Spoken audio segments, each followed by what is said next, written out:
Hello again. Let's go ahead and go through outlining together.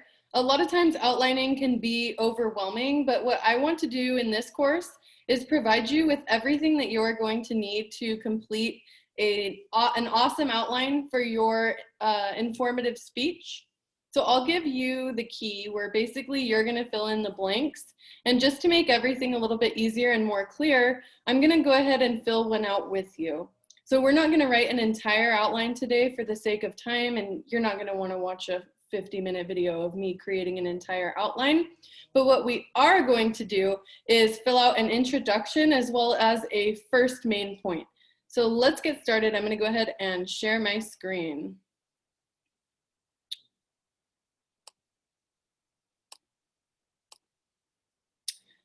So as you can see here, I have pulled up your sample speech outline, kind of the key where you can fill in the blanks.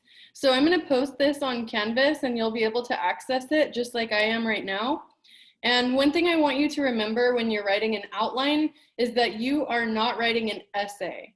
You can leave it in this format. I've already formatted it for you and it will look awesome. The only thing you'll want to change on here is you're going to add a cover page. And you're also going to make sure that your work is double spaced. The double spacing will help you because essentially if it's a 3 to 4 page outline double spaced, maybe a 1.5 or 2 page outline single spaced. So let's go ahead and get started with the attention getter. So I wanted to start off with an attention getter, but my doorbell rang and my cat's upset about that. One thing you could do if you were giving a speech about cats, for example, and let's use that as this example we're going through right now. I may put my cat's head up here. Let me try to get him.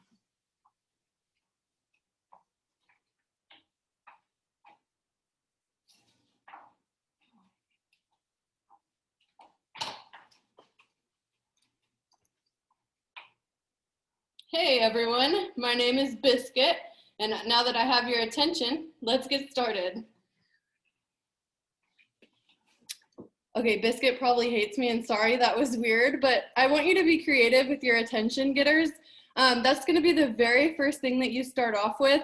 And when it comes to an outline, maybe we could say, I will hold up my cat to the camera to get the audience's attention. Now, one thing that you are going to want to do if you were to choose to hold up an animal to the screen is you would want the very first shot to be of that animal in the screen. When you're doing an attention getter, you don't start off with, hi, my name is Erica. How do you feel about owning a cat? That's not a good attention getter. The very first thing you want to ask is, or the very first thing you want to do is get the audience's attention. So in this case, I will hold up my cat to the camera to get the audience's attention. So next we're going to want to connect and relate to the audience. So many of you own cats, but for those of you who don't,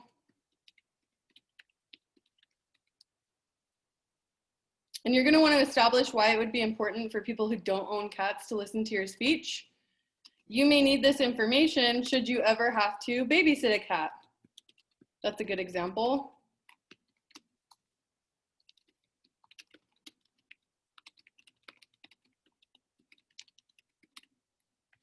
All right, so now that we've connected with the audience, we're going to come up with a thesis.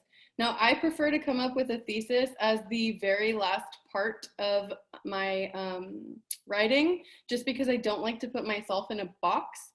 But if we were to do a thesis, which is a summary of your whole entire point, cats have specific needs that have developed throughout their, so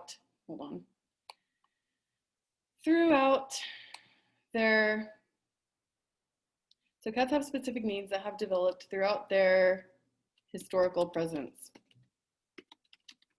Probably not the strongest thesis, but for the sake of an example about how to fill out this outline that I'm providing you, we'll stick with that. So when you preview your main points, this is gonna be like what you're gonna talk about in your presentation. So when it comes to writing this in your outline, you can say something like, first, I will discuss the history of the house cat. Second, a period there, I will discuss the nutritional needs of a house cat.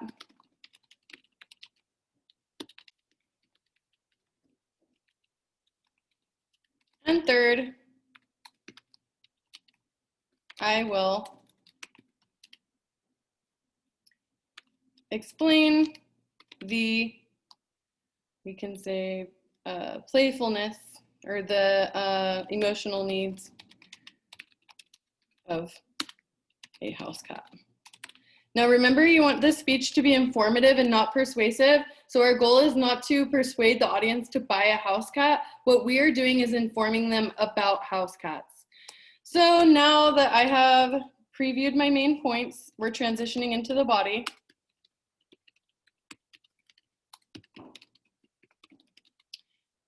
I will move on to my first main point. No, I don't want you to get caught up in content this week because I'm trying to break it up for you. What we're trying to focus on this week is on the outline itself and how to fill out a speech outline. So let me go ahead and double space this. So there we go, it's double spaced. And see, I like formatting. You definitely don't have to do this, but it bothers me when I have things not in line. So there we go. That is a great introduction for a speech. I mean, the content maybe isn't the best, but we can always go back and change that as we continue to write our outline. So that's an awesome introduction. We have the attention getter. We've related to the audience and explained why this speech is important for them to listen to. We have established the thesis. We've previewed our main points, and we've had a nice we created a nice transition into the body. So now we're going to go to the first main point, and we said first we're going to discuss the history of the house cat. So my first main point will cover the history of a house cat. Now we're going to break that up into two different parts. So why don't we say history before the 1900s? And you want this to be full sentence. So first, house cats had a rough history before the 1900s. So to support that, let's say that Waldeck, Kearney, and Flax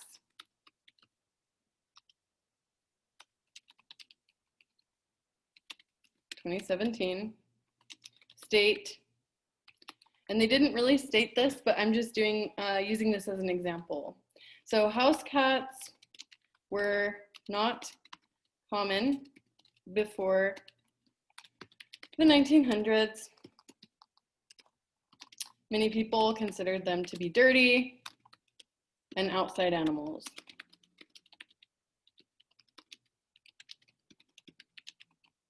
So that's just an example. They didn't really say that, but I want you to kind of go through this with me so that we can talk it out. So let's say that was from paragraph 13. Perfect. So now you have your first main point where you're covering the history of a house cat, and you've broken that up into two different parts. So our first part is house cats had a rough history before the 1900s, and for one of our supporting materials, we used a source. Another support could be, let's see, a story. So there is a story that has been passed down for generations in my family.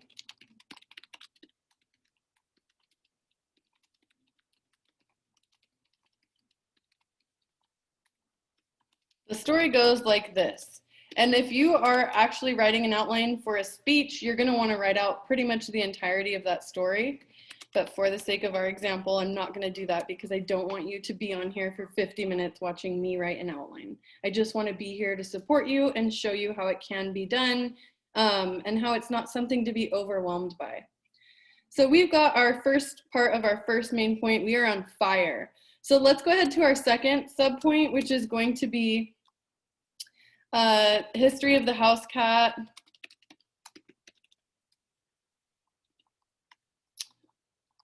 And we have to make it full sentences. Don't forget that. See, even I forget sometimes.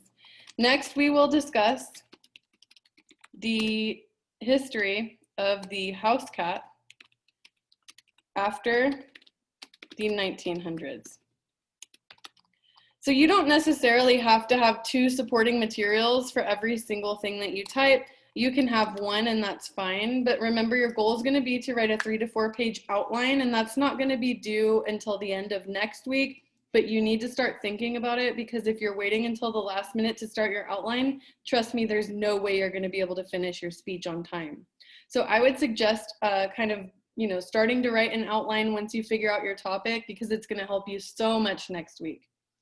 So our second support would be something like, we can use another story. If you like stories, that's a great supporting material. So we could do a story, or let's do something we haven't done. Let's do a statistic. And I'm gonna make this statistic up, but anytime you're citing a statistic, you need to cite where you got it, because that is not common knowledge. You couldn't go up to someone on the street and ask what % of Americans own house cats. But let's go ahead and use that as an example here. So 90% of American households support a house cat. And you're going to want to cite that, remember? So we'll just go ahead and put Waldeck, Kearney, and Flax, but you will need to make sure to use the research database to cite whatever statistics you're using. So 2017, and we will go ahead and say paragraph 3. So let's say that's all you want to say for that second main part. You can go ahead and delete the support. This is just a basic outline for you. So we're going to transition into our second main point, and this is where we will kind of wrap up our discussion. Of course, you can reach out to me if you need any help with coming up with your outline. But for our next transition, we will say, now that I have covered the history of the house cat,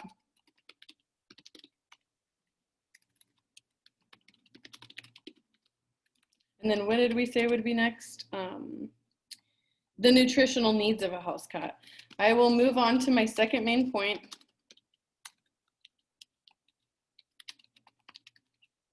And discuss the nutritional needs of a house cat. So writing an outline is as simple as that. I'm going to give you this basic formatted outline, and you're just going to fill in the blanks and double space it. So let me go ahead and double space this, and I'll show you we've already written over a page, and I don't know how long this recording is, but I'd say less than 20 minutes. So let's double space that. Look at that. We already have more than a page. So please don't be overwhelmed with the outline. It's kind of common sense. Sometimes you need to take a step back and really look at what I'm asking and make sure that you're watching the videos, because you are just filling in the blanks with your information. Also, please pick a topic that you're comfortable with and knowledgeable about. A speech is not the time to learn something new. I want you to pick something that you're very passionate about and that you want to inform the audience about. So once again, if you have any questions, feel free to reach out to me. I'm more than happy to help you. However, don't wait until the last minute on the weekend, because I probably won't be available to respond to you. So thank you for watching, and have a good week.